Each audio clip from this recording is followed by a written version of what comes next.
Ok, ce matin c'était réveil très tôt parce que c'est parti pour partir à Kyoto. Donc là il faut prendre le Shinkansen, ensuite de 6h du matin.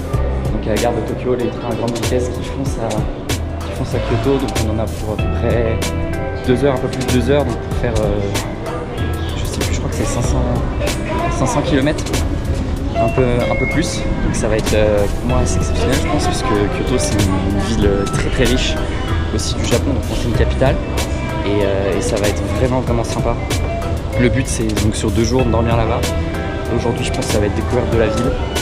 Il y a de nombreux temples, il y a aussi une forêt de bambou qui est hyper célèbre, donc ça va être le plan.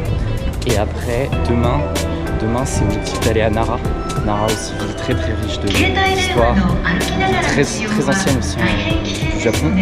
Et à essayer d'aller voir le parc de Nara qui est très connu pour ses biches en liberté. Et donc j'ai un peu hâte, ça va être trop bien. Donc, je vais essayer de continuer tout ça, prendre des jolies images.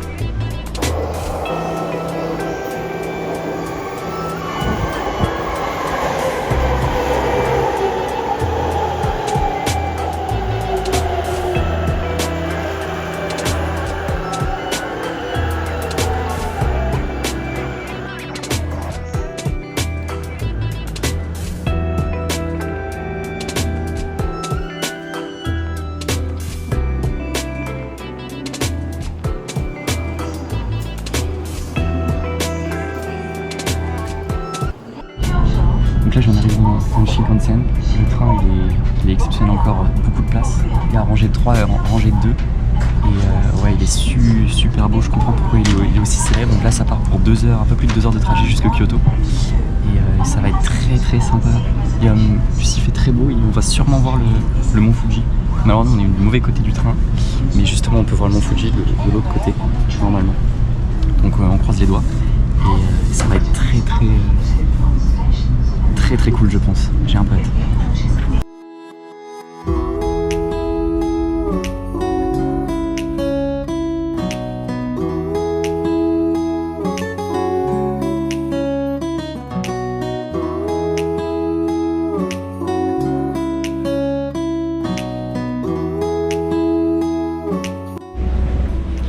Bon, bien arrivé à Kyoto, le trajet s'est super bien déroulé.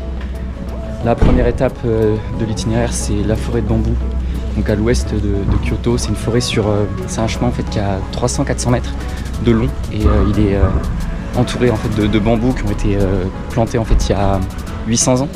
Et ils font entre 10 et 20 mètres de haut. Donc on va aller voir ça et ils sont encore utilisés pour faire des instruments, pour l'alimentation aussi. Donc là c'est le premier objectif de la journée.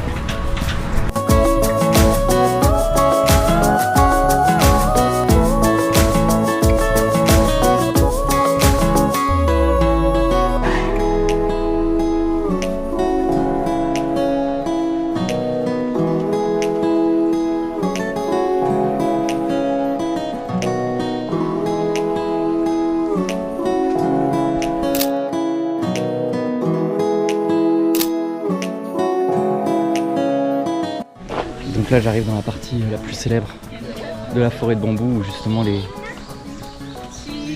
les troncs viennent en fait se rejoindre en haut et ça forme un peu une voûte. Et c'est vrai que c'est un peu unique.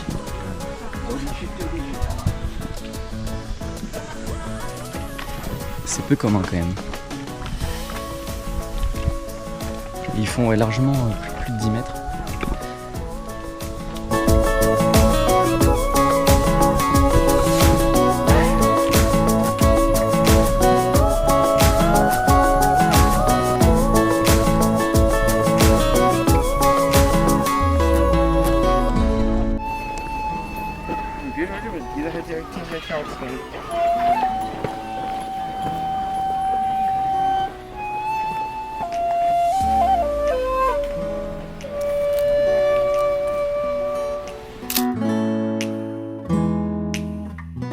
Premier temple de la journée, temple Tenryuji. C'est un temple zen bouddhiste juste à côté de la forêt de bambou, avec un énorme jardin sur le flanc d'une colline. Et on voit justement qu'ils utilisent pas mal le bambou pour la construction, il y en a un peu partout.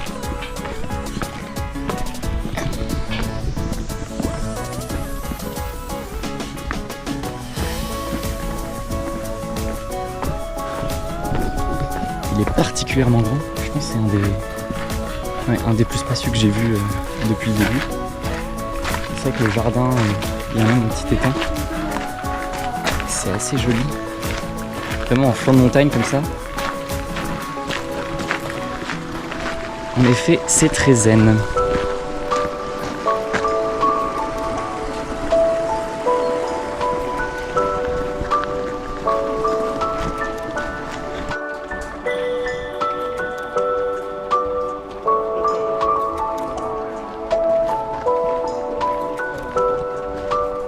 Donc là je viens de sortir de la forêt et je longe une rivière qui fait un peu le tour en fait de Kyoto, et c'est marrant parce que Kyoto c'est un peu dans une enclave entourée de forêts et de montagnes.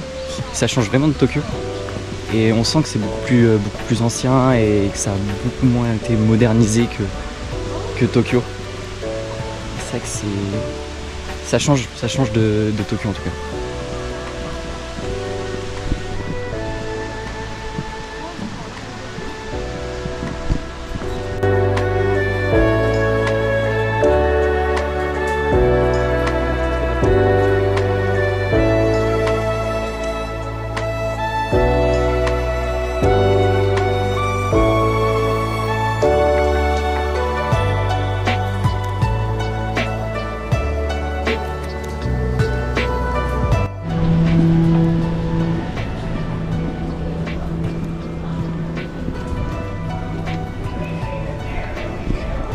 Là je suis dans une forêt de kimonos, ils appellent ça. C'est un chemin en fait, entre les maisons de Kyoto où ils ont exposé plein de kimonos de différents tissus tout le long du chemin. Et ouais, il y en a, je crois que j'ai lu plusieurs milliers. C'est marrant, c'est dans des tubes en verre.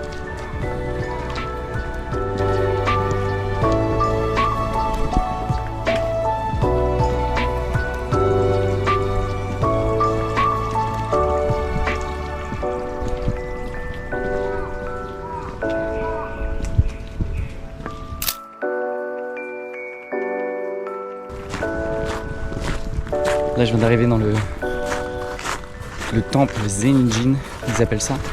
Ça fait partie des 5 grands temples zen du groupe Kyoto Gozan.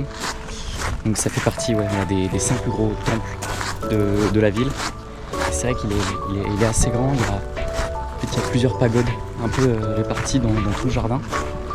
Et à la base il a été fondé en 1202.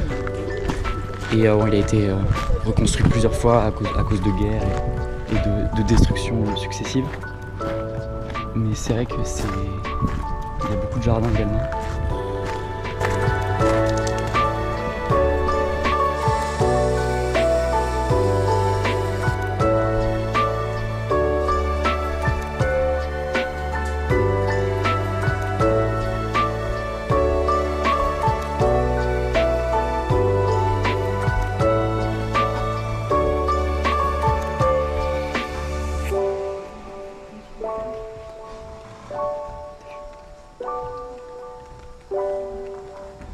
Là, je viens de rentrer dans une pagode, donc un peu traditionnelle avec les tatamis au sol.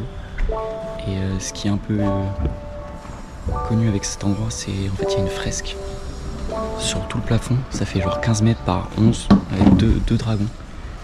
Et c'est pour ça que l'endroit est célèbre.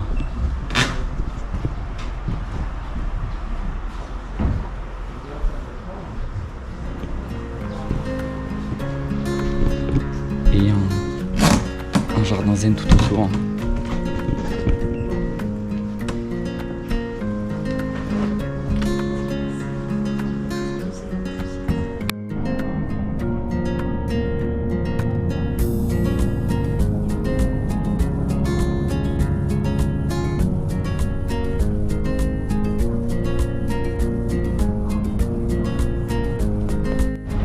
Jour 2 Kyoto. Ce matin, l'objectif aller voir un temple zen sur un flanc de colline au nord de Kyoto. Et cet après-midi, on descend à Nara pour aller voir le célèbre parc où on peut justement voir des daims en liberté, et il y a aussi des jolis sanctuaires à voir, je pense. Donc ça va être Ça va être très très cool, je pense.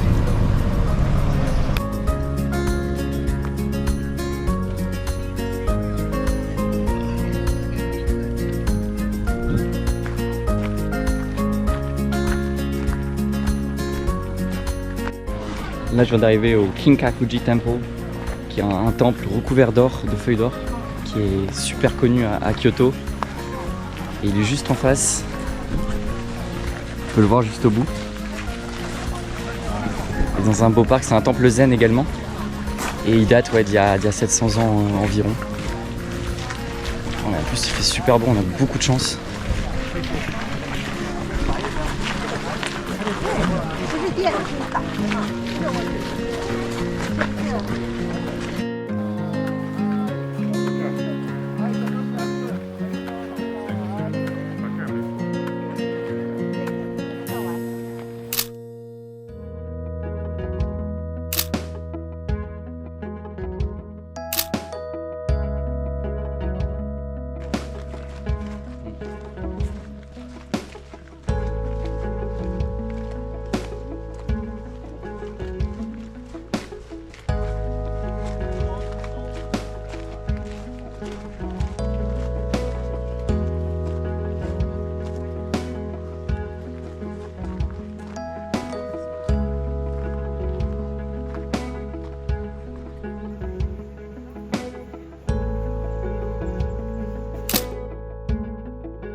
Donc pour la petite histoire, c'était un temple de shogun, donc un peu les dirigeants de l'époque de l'empire japonais, et c'était sa demeure.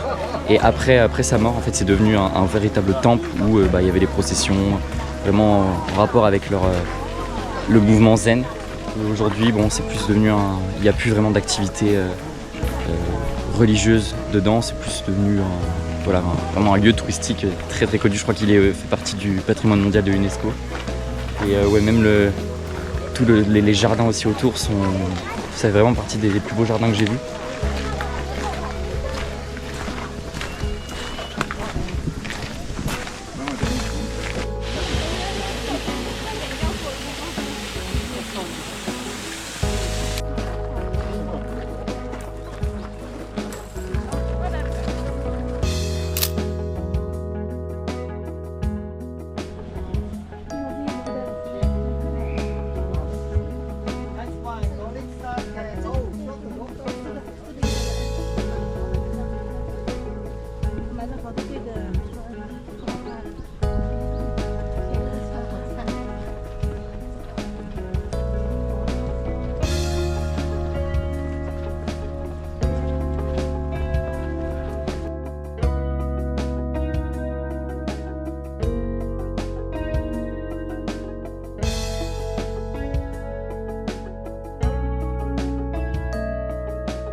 Bien arrivé à Nara, là on marche pour le parc, essayer d'aller nourrir les biches et se balader dans le parc. Il y a moyen de faire une jolie rando, je pense, qui fait le tour. Je crois que ça fait à peu près 6-7 km.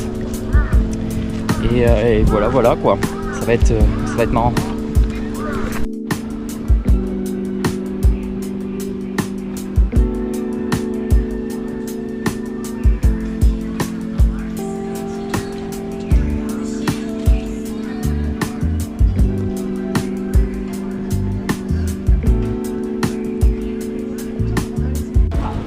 Ok, je viens d'arriver, à peine on passe l'entrée qu'il y a déjà des biches en liberté. J'en ai une juste devant là. C'est trop marrant. C'est trop marrant.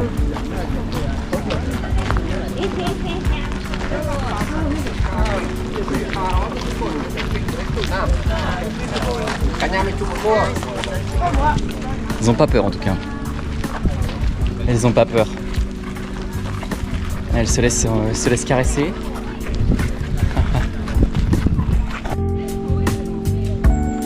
Tiens, il penche.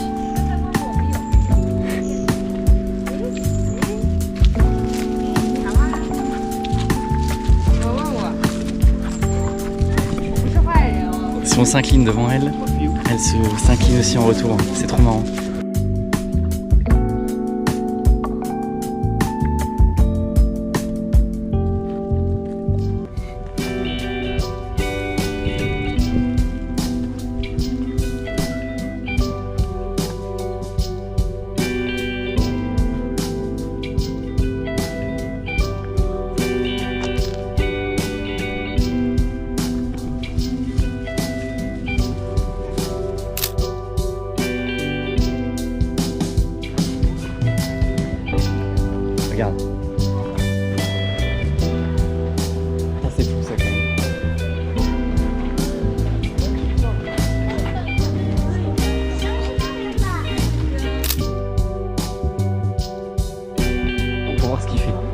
que je pense qu'il ferait rien du tout. Il arrivera au pouvoir et en fait il va se rendre compte, putain en fait j'ai pas de gouvernement. Et puis il va rien faire du tout, il va faire 2-3 trucs par-ci par-là mais qui serviront à rien. Et en fait on va se rendre compte que c'est un problème inextricable.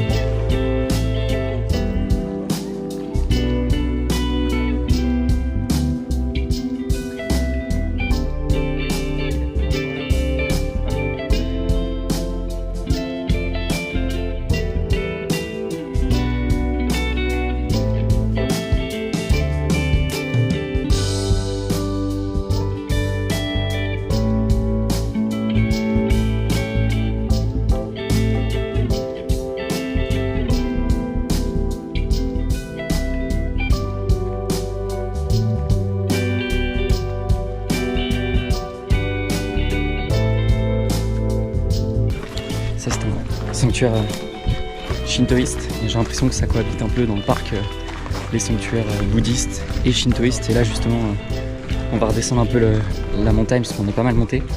Et au centre du parc de Nara il y a un temple qui abrite l'une des plus grandes statues en bronze de Bouddha. Et d'autres statues aussi tout autour. Donc ça va être l'occasion de voir ça.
Je viens d'arriver au temple, il est juste devant.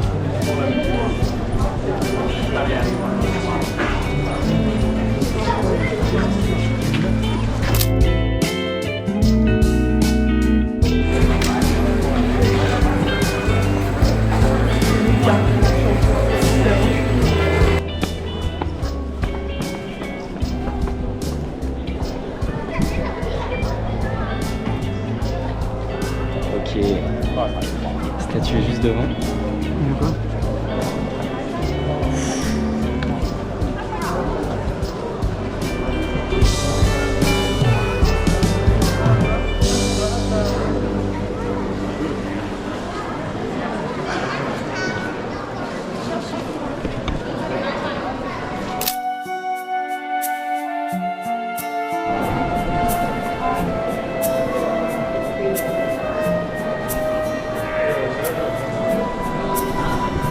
La statue elle fait 18 mètres de haut et en fait l'enceinte du temple c'est la plus grande construction en bois du monde, c'est le Todaiji.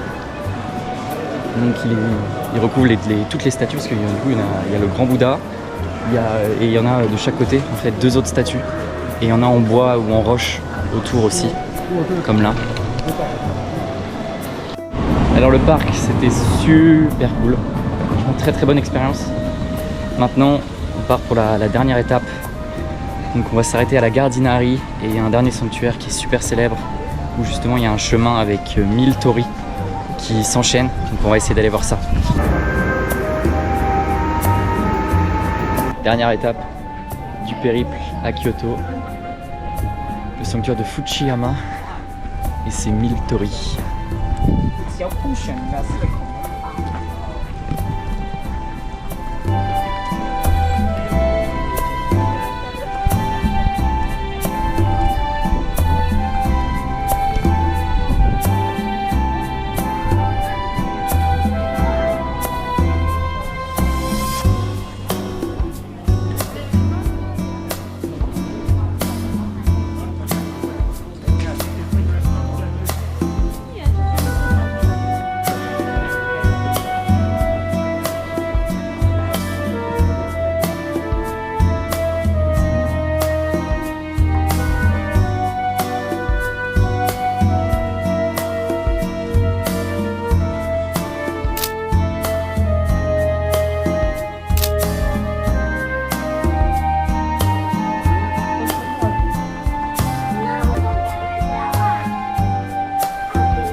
petite histoire en fait, il n'y en a pas 1000, mais il y en aurait 10 000.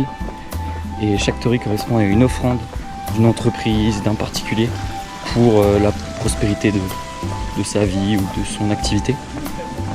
Et aussi en fait là on est sur le mont Inari et on peut voir plein de statues de renards parce que en fait le mont Inari il est dédié au kitsune, donc au renard, au dieu renard dans la culture japonaise. Et du coup on en voit partout, il y a plein de petites statuettes. Et là on est reparti dans ce couloir de tori.